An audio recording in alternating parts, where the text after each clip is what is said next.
chaotic and dangerous. And if she's right about how to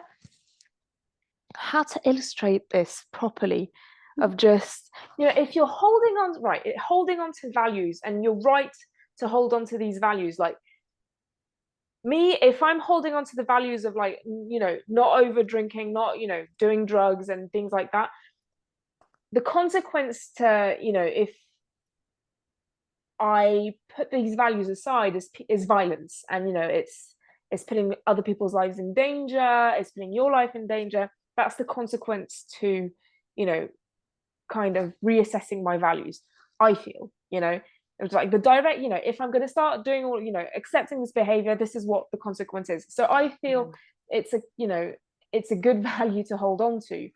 Whereas if you hold on to something like,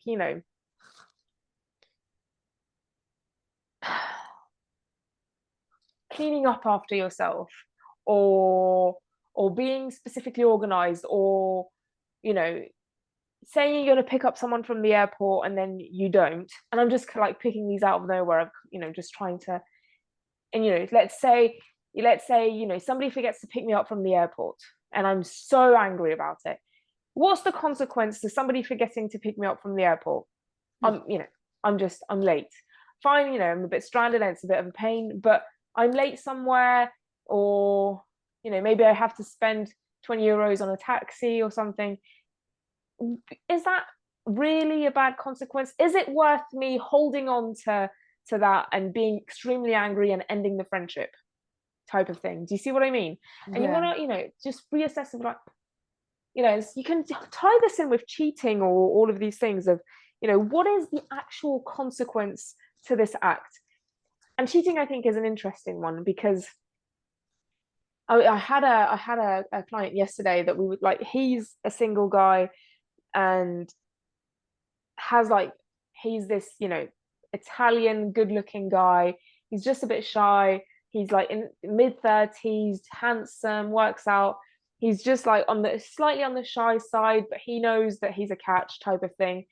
And so he was telling me about all of these women in his life that he's, hesitant to go towards, things like that.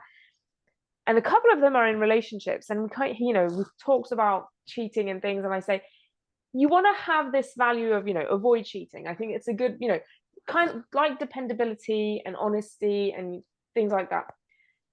But he gave me this one example of this woman who was actually she's single, but we talked as if she were married. So imagine this 46-year-old woman who's been married for over 20 years, has kids, and is just so unhappy in her relationship, and the only reason she's staying is for the kids, and it's a complicated situation. They don't have sex anymore, things like that. And I'm not justifying the cheating, I'm not forgiving it, but I'm saying maybe in this type of situation, you can kind of understand where the other person is coming from.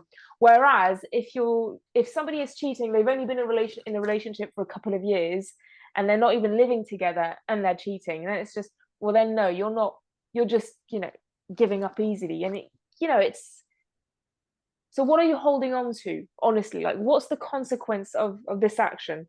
And you want to, just everything, take with a grain of salt. And when it comes to science and history, and even history, as soon as humans are involved, it's not black and white, it's so complicated. Even when it comes to murder, sorry for this word, we might get cancelled on the algorithm, so I don't know how to deal with it, but there is a nuance of, was this premeditated or was it self-defense? And how, and even that the law kind of provides a bit of a, it's a bad thing, but we kind of still understand why you had to do what you did, type of thing.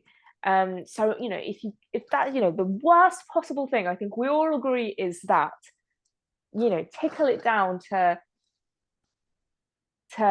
lying or cheating, or I don't know, stealing 10 euros from your partner, which I'm not condoning, I'm just saying you need to look at the bigger picture, and it's such a tiring thing to do.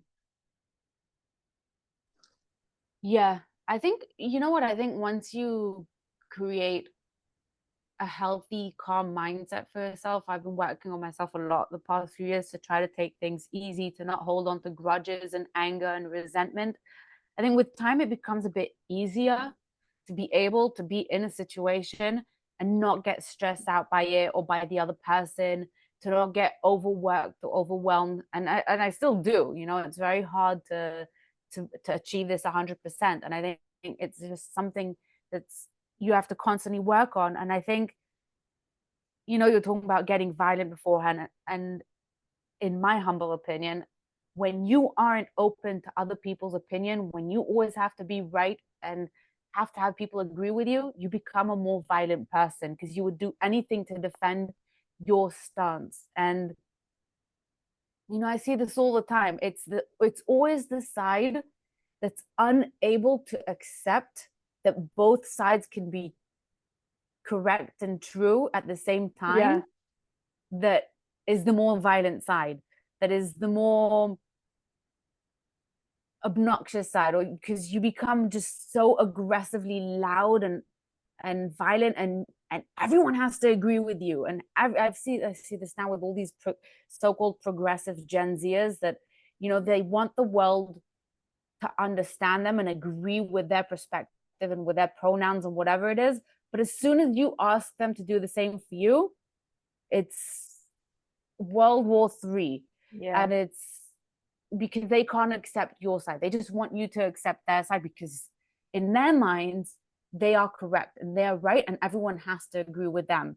And you see that there's a lot of violence. There's a lot of like people putting up these sick videos of trying to expose people, trying to cancel people, of just like this behavior that's making you be more angry, more resentful, more spiteful. And it's just when you're able to accept that there are people who are different from you, people who think differently, and that you can't always be right.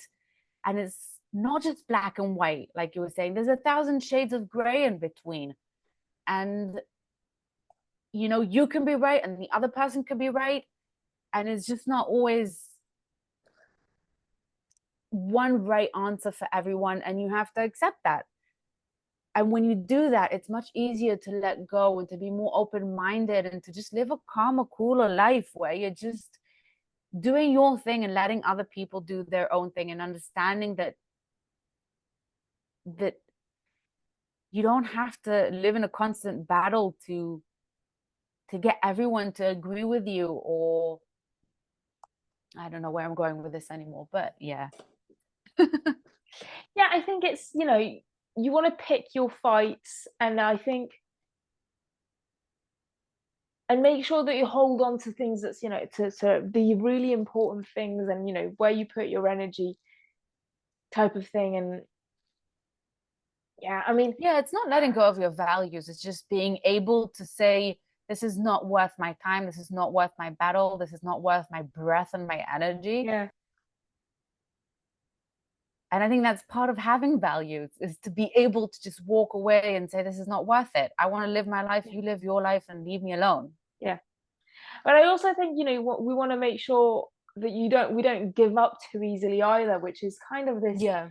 gray area of, you know, yeah, you want to live your life, and you know, I want to live my life and things like that. But I think, you know, for example with JT, um there's, you know, obviously there's drama with his ex, and there's always going to be drama with his ex because, Yeah. you know, that's just a lot, you know, they have a kid and it's just the way it is. You know, I could easily say, you know, I don't need this drama and I'm going to walk away, but then it's, you know, also me walking away from, you know, a bunch of other amazing things. And you want to, you know, that's how you want to assess how you choose your battles. Because, you know, I Mhm. had this guy a while, really long time ago, who had 3 kids, and his life, it was just so messy. It was just so messy because of his 3 kids, because of his, you know, family things and everything. And I walked away, and it was so easy for me to walk away for that exact reason. Like, there's too much drama, and I just want to live my life and be in peace. And then a few years later, I choose JT, and it's okay, here he has one kid, but it's similar drama, but I'm choosing to stay with JT because I feel like there is more to fight for. Yeah, there's different times. You're Yeah. different than what you were, different men. Yeah, completely. And it's funny because I'm kind of just like rethinking times where I walked away, or think, it's just, yeah, it's so interesting of just, you've got these people who give up way too easily, and and find red flags left, right, and center, and just like, oh no, if it's not easy, I'm going to give up. And then you've got, the other side of the spectrum of people who just ignore the red flags and kind of like make it their mission to fix everyone. And then, and then you've just got everything in between, and finding that balance of just, not giving up too easily, because it's also, a chance for you to evolve, but then also knowing when to walk away because it's not worth the trouble.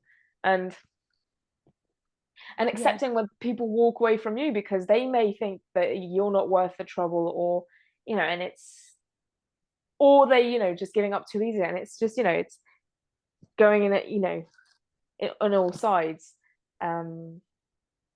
Yeah, I think when you find that it's a fruitless battle, and when the other side isn't willing to be flexible and to listen and to open their mind up and to make the changes that are need to be made so you can work it out, then I think that's when you're like, this is a pointless battle. What am I fighting for if the other person's not fighting with me? And I don't mean actually fighting, just for lack of better term. And I think it's important to have, yes, it's important to learn how, when to be able to walk away and say, this is not worth my time, but also that shouldn't be your solution.